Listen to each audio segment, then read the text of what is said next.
Esiet sveicināti! Pēc mēnešiem ilgām spekulācijām un gaidām 47. ASV prezidents Donalds Trumps stājās amatā.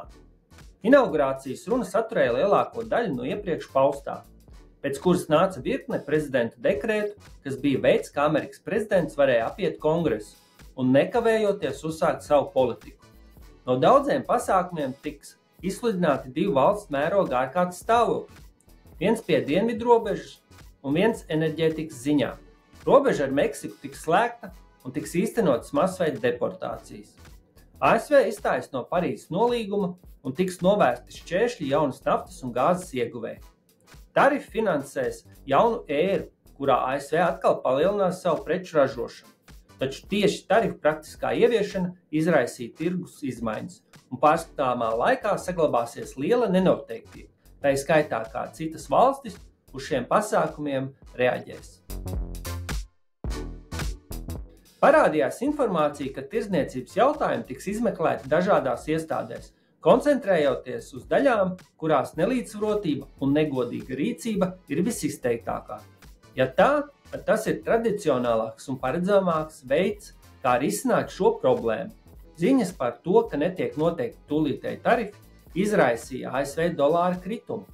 Eiropas Savienības kontekstā uzmanības centrā ir negatīvā ASV tirdzniecības bilance, bet enerģētikas jautājums rada pozitīvu iespaidu, jo Eiropas Savienība joprojām ir nepieciešams aizstāt Krievijas gāzi.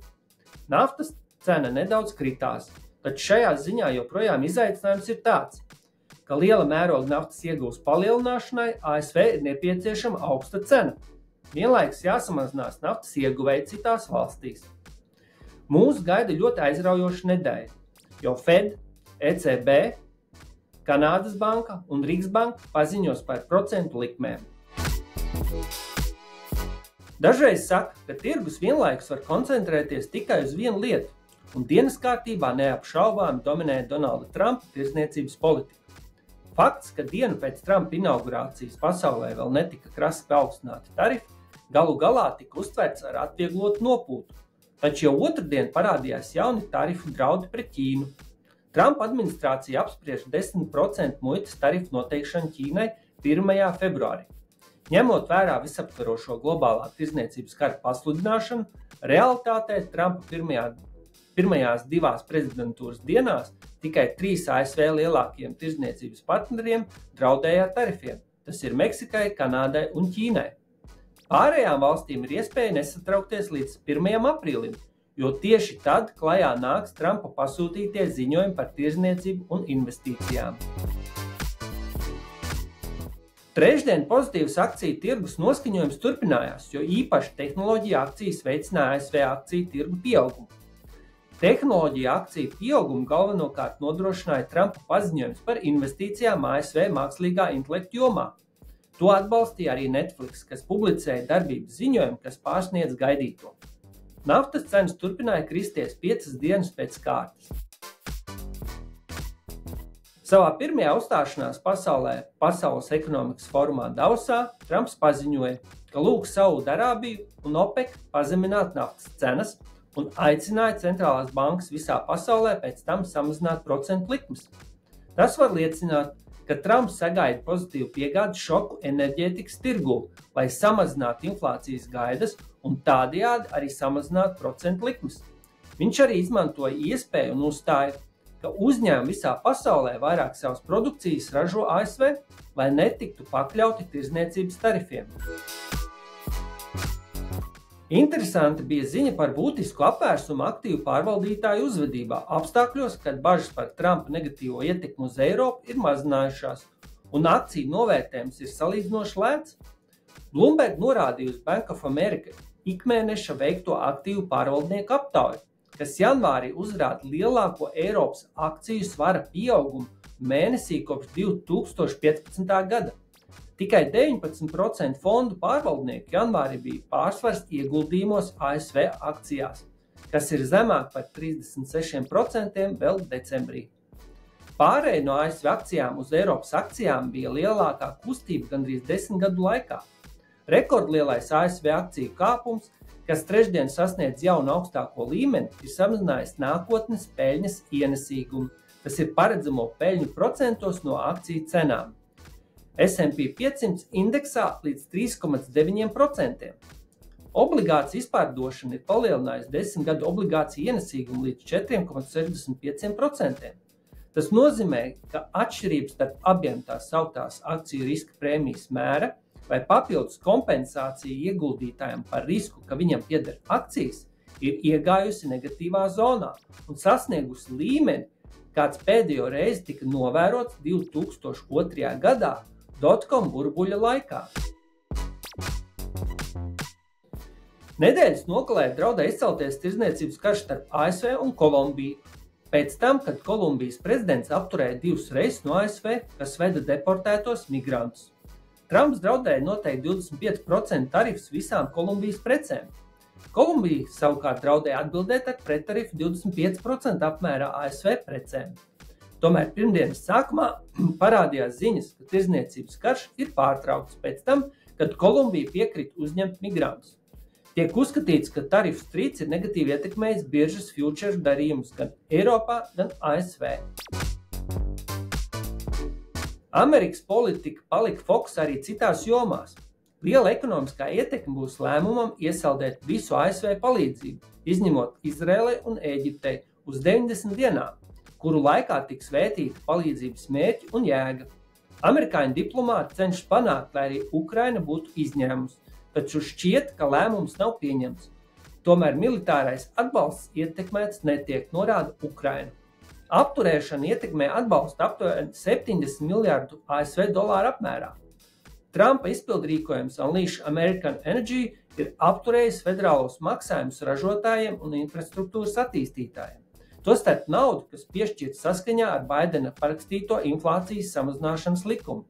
Tas ietver gandrīz 50 miljārdus ASV dolāru enerģētikas departamenta aizdevumos, par kuriem jau ir panākta vienošanās, un vēl 280 miljārdus ASV dolāru vērtos aizdevumu pieprasījumus, kas tiek izskatīti. No tā var secināt, ka zaļie projekti, tostarp vēja enerģiju un elektrisko transporta līdzekļu akumulātoru izstrāde, tiks būtiski bremzēti. Ķīna sarīkoja kopīgu preses konferenci ar pārstāvjiem no Ķīnas centrālās bankas, finanšu ministrijas un Ķīnas vērtspapīru regulēšanas komisijas. Preses konferencē tika prezentētas politikas, kas atbalstīs akciju tirgu, lai gan atbalsts nebija pārāk vērienīgs. Jaunās ieguldījumu prasības paredz, ka Ķīnas fondiem nākamo 3 gadu laikā jāpalielina A klases akciju turējums vismaz par 10% gadā, un ka valstī piedarošajām apdrošināšanas sabiedrībām ir jāatliek 30% no savām jaunajām apdrošināšanas prēmijām par A klases akcijām. Jaunajiem noteikumiem vajadzētu novest pie tā, ka daļa ieguldījumu tiks pārvietot uz akciju tirgu un prom no valsts obligāciju tirgus, kurā procentu likmes turpināja kristies. Intervijā telekanālam Fox News, kas tika pārraidīta ceturtdienas vakarā, Trumps sacīja, ka labprātāk izvairīsies no tirdzniecības tarifu izmantošanas pret Ķīnu. Salīdzinot ar viņa nedēļas sākumā izteikto, ka tarifi varētu pieaugt par 10% punktiem, tirgus šķiet interpretēt kā nedaudz konstruktīvāku tirdzniecības politiku, nekā tika norādīts vēlēšanu kampaņas laikā, kad tika norādīts uz tirdzniecības tarifiem līdz pat 60%. Pēc paziņojuma nostiprinājās gan Ķīnas valūta, gan akciju tirgus. Zviedrijā rekordliels bankrotu skaits, kas aizvadītajā gadā palielinājies par 21%. Nedaudz vairāk nekā 10 000 sabiedrību ar ierobežotu atbildību tika pasludināts par bankrotējušām, kas, kā ziņots, ir līdzīgs līmenis kā krīzes laikā 90. gados. Bankrota smagumu galvenokārt izjūt būvniecības un patēriņa nozars, kas saskars ar augstās inflācijas un procentu likmi iedragāto pirktspējas kritumu. Kopīgā preses konferencē Baltijā namā Oracle, OpenAI un SoftBank atklāja kopuzņēmumu Stargate, lai finansētu ieguldījumus mākslīgā intelekta infrastruktūrā. Stargate nekavējoties ieguldīs 100 miljārdus, un mērķis ir, lai summa pieaugtu līdz vismaz 500 miljārdiem dolāru. Stargate mērķis ir palielināt spēju apmācīt un vadīt jaunus mākslīgā intelekta modeļus.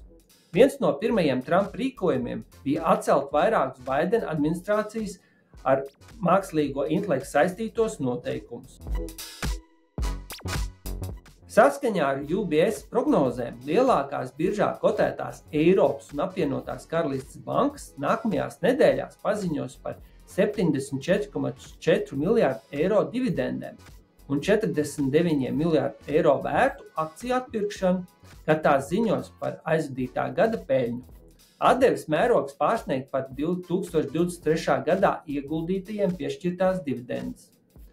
Banku peļņa ir pieaugusi palielinoties procentu likmēm, un Eirozonas aizdevēju akcijas ir augstākajā līmenī gandrīz 10 gadu laikā. Taču centrālās bankas ir sākušas samazināt likmes, kas radīs spiedienu uz tīrajiem procentu ienākumiem. Tas ir starpības starp to, ko bankas maksā par noguldījumiem, un to, ko tās nopelna ar aizdevumiem vai citiem aktīviem. Vērtējumi arī seko līdzi ASV, jo daudz Eiropas aizdevēju akcijas joprojām tirgojas ar atlaidēm, un pieaug bažas, ka ASV ierobežojuma atcelšana Trumpa vadībā varētu padarīt Eiropas bankas mazāk konkurētspējīgas. Saskaņā ar provizoriskajiem datiem janvārī Eirozonā atkal pieaug privātā sektora uzņēmējdarbības aktivitāte. Tomēr pieauguma temps bija neliels, ko ietekmēja vājais pieprasījums. S&P Global Eurozone Composite PMI indeks janvārī pacēlās līdz 50,2 punktiem un liecināja par pirmo kāpumu uzņēmējdarbības aktivitātē Eirozonā kopš 2024. gada augusta. Kopējais uzņēmējdarbības aktivitātes pieaugums balstījās uz pakalpojumiem. Pakalpojuma aktivitāte janvārī pieauga jau otro mēnesi pēc kārtas, uzrādot 51,4 punktus. Tikmēr apstrādes rūpniecības produkcija turpināja kristies, uzrādot 46,8 punktus, kas bija mazākais kritums 8 mēnešos. Eirozonas lielākajā ekonomikā Vācijā bija vērojams uzlabošanās pazīmes, biznesa aktivitātei stabilizējoties. Francijā aktivitāte turpināja sarukt, bet samazinājuma temps palēninājās līdz zemākajam līmenim kopš pagājušā gada septembra.